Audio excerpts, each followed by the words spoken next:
நான் உங்களை ஒரே ஒரு கொஸ்டின் கேக்குறேன்.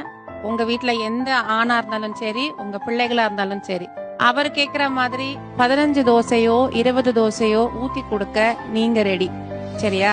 இப்போ நீங்க அதே மாதிரி உட்காந்து 15 தோசை சாப்பிட்டீங்கன்னா உங்களுக்கு ஊத்தி கொடுக்க உங்க வீட்டு ஆம்பளைகள் ரெடியா? என் பசிக்காக நான் அதை பேசல சார். எனக்கு அவங்களோட உட்கார்ந்து சாப்பிடணும். ஆனா அந்த கடைசி வரைக்கும் எனக்கு கஷ்டமாகிற நேரத்துல எல்லாருக்கும் நான் முறுவலா தான் தோசை சுட்டு கொடுப்பேன். ஆனா அந்த கடைசி தோசையை மட்டும் 2 கரண்டி ஊத்தி எப்படா உட்கார்ந்து சாப்பிடலாம் அப்படின்ற ஒரு ஃபீலிங் எனக்கு வந்துரும். அது உண்மைதான் சார். உண்மைதான்.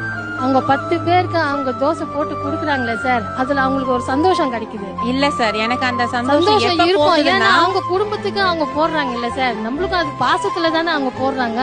அவசியம் இல்லையே அதுல சார். ஒரு சந்தோஷம் இருக்குல்ல. இல்ல அதான் அவங்க சொல்றாங்க, சும்மா நீங்க தியாகி ஆகி இப்ப என்ன பண்ண போறீங்க, அது ஒன்றும் அவசியம் இல்லையே, நானும் நல்ல சாப்பாடு சாப்பிடலாம்னு அப்படிங்கிறேன்.